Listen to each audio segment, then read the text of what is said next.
श्रीमद् भगवद गीता अध्याय 3 कर्मयोग। अर्जुन ने कहा, हे जनार्दन, हे केशव, यदि आप बुद्धि योग को सकाम कर्म से श्रेष्ठ समझते हैं तो फिर आप मुझे इस घोर युद्ध में क्यों लगाना चाहते हैं? आपके व्यामिश्रित उपदेशों से मेरी बुद्धि मोहित हो गई है। अतः कृपा करके निश्चय पूर्वक मुझे बताए कि इनमें से मेरे लिए सर्वाधिक श्रेष्ठ क्या होगा। श्री भगवान कहने लगते हैं कि हे निष्पाप अर्जुन, मैं पहले ही बता चुका हूं कि आत्म साक्षात्कार का प्रयत्न करने वाले दो प्रकार के पुरुष होते हैं।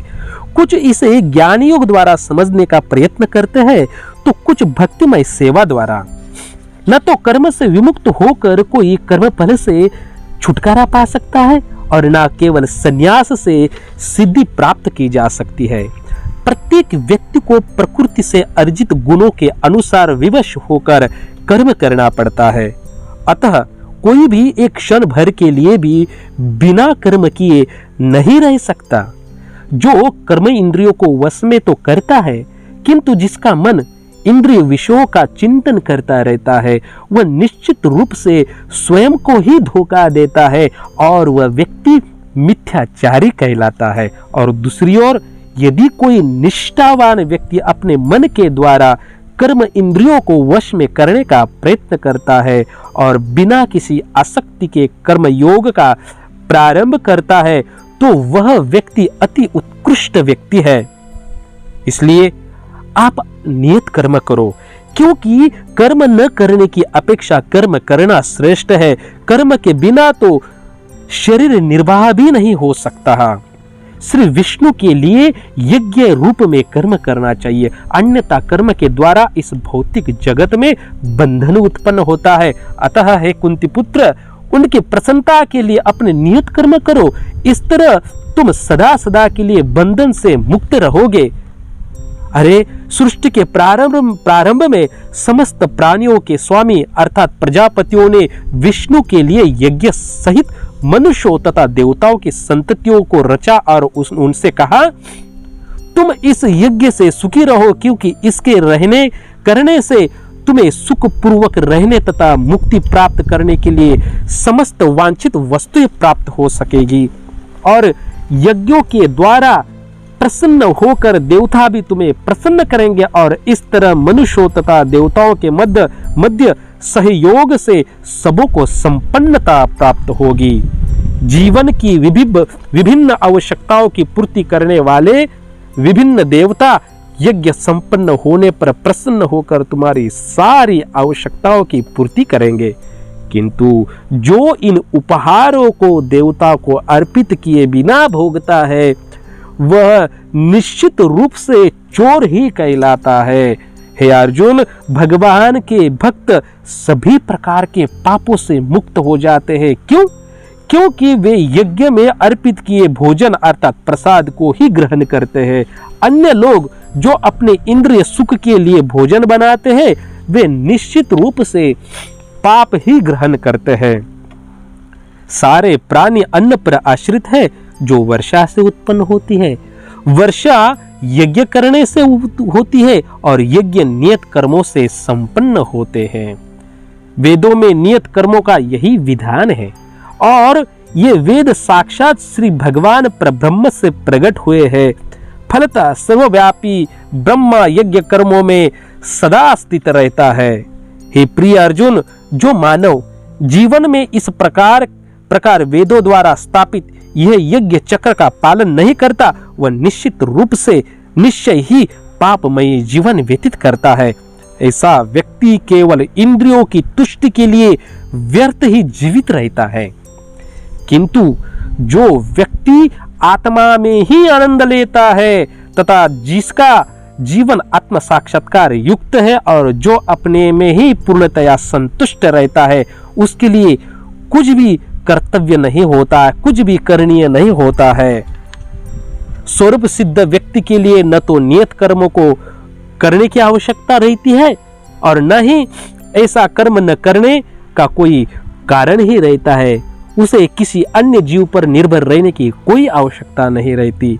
अतः कर्म फल में आसक्त हुए बिना मनुष्य को अपना कर्तव्य समझकर निरंतर कर्म करना चाहिए, क्योंकि अनासक्त होकर कर्म करने से ही उसे भगवान की प्राप्ति अर्थात परब्रह्म की प्राप्ति होती है।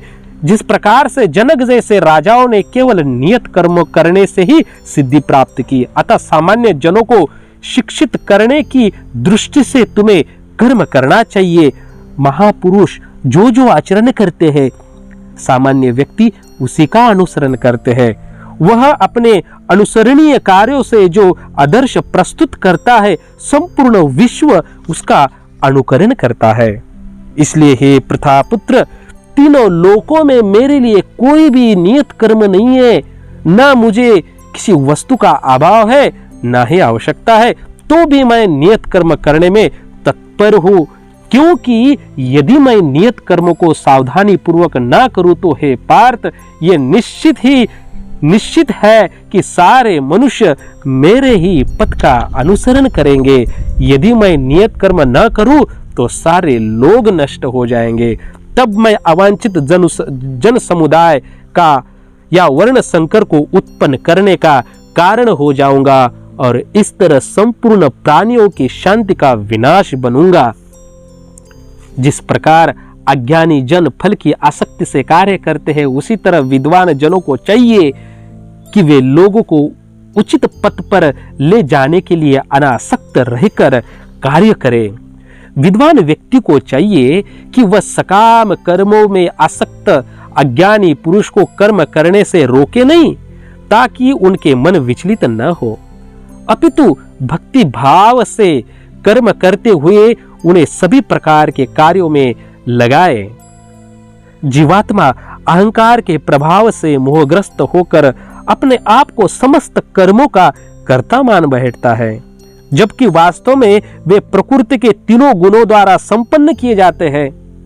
हे महाबाहो अर्जुन, भक्ति भावमय कर्म तथा सकाम कर्म में भेद को भली भांति जानते हुए जो परम सत्य को जानने वाला है, वह कभी भी अपने आप को इंद्रियों में तथा इंद्र तृप्ति में नहीं लगाता।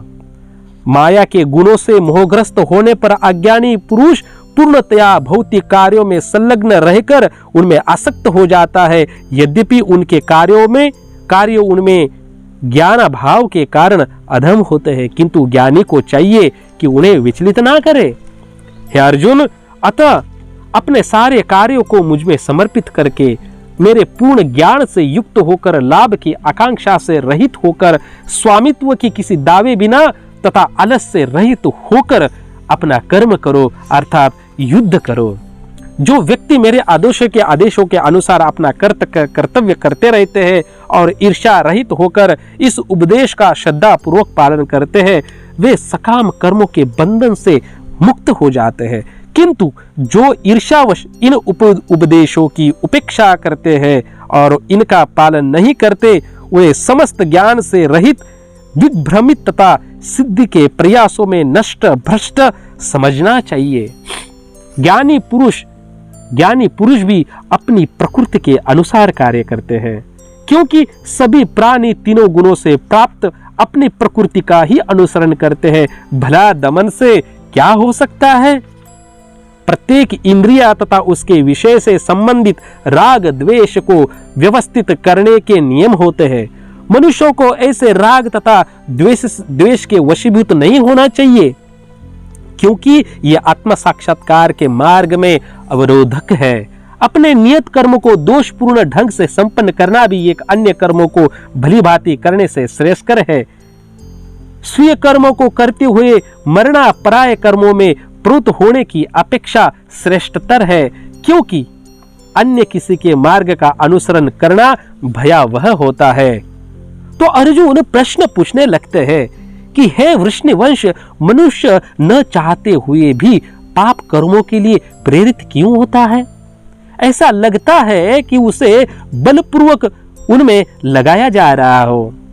इसके उत्तर में श्री भगवान कहने लगते कि हे अर्जुन, इसका कारण तो रजोगुण है। रजोगुण के संपर्क से उत्पन्न काम है जो बाद में क्रोध का रूप धारण करता है और जो इस संसार का सर्वभक्षी शत्रु कहलाता है। जिस प्रकार अग्नि धुएं से, दर्पण धूल से अथवा भ्रूण गर्भाशय से आवृत्त रहता है, उसी प्रकार जीवात्मा इस काम की विभिन्न मात्राओं से आवृत्त रहता है। इस प्रकार ज्ञानमय जीवात्मा की शुद्ध चेतना उसके काम रूपी नित्य शत्रु से ढकी रहती है, जो कभी भी तुष्ट नहीं होता और अग्नि के समान जलता रहता है। इंद्रिया, मन तथा बुद्धि इस काम के निवास स्थान है। इनके द्वारा ये काम जीवात्मा के वास्तविक ज्ञान को ढककर उससे मोहित कर लेता है। इसलिए हे भरतवंशी अर्जुन, हे सर्वश्रेष्ठ अर्जुन, प्रारंभ में ही इंद्रियों को वश में करके इस पाप के महान प्रतीक अर्थात काम का दमन करो और ज्ञान तथा आत्म साक्षात्कार के इस विनाशकर्ता का वध कर दो। कर्मेंद्रिया जड़ पदार्थ की अपेक्षा श्रेष्ठ है, मन इंद्रियों से बढ़कर है, बुद्धि मन से भी उच्च है और आत्मा बुद्धि से भी बड़ा है। इस प्रकार हे महाबाहो अर्जुन, अपने आप को भौतिक इंद्रियों, मन तथा बुद्धि से परे जानकर और मन को सावधान आध्यात्मिक बुद्धि से स्थिर करके आध्यात्मिक शक्ति द्वारा इस काम रूपी दुर्जय शत्रु को जीत लो। इस प्रकार से भगवान श्री कृष्ण अर्जुन के प्रश्नों के उत्तर देते हैं। और भी भगवान आगे कहने वाले हैं। श्रीमद् भगवत गीता का 4वां अध्याय प्रारंभ होता है, जिसका शीर्षक है दिव्य ज्ञान। भगवान बताने वाले हैं ये दिव्य ज्ञान क्या है, जिसकी चर्चा हम अगले वीडियो में करने वाले हैं। बहुत बहुत धन्यवाद।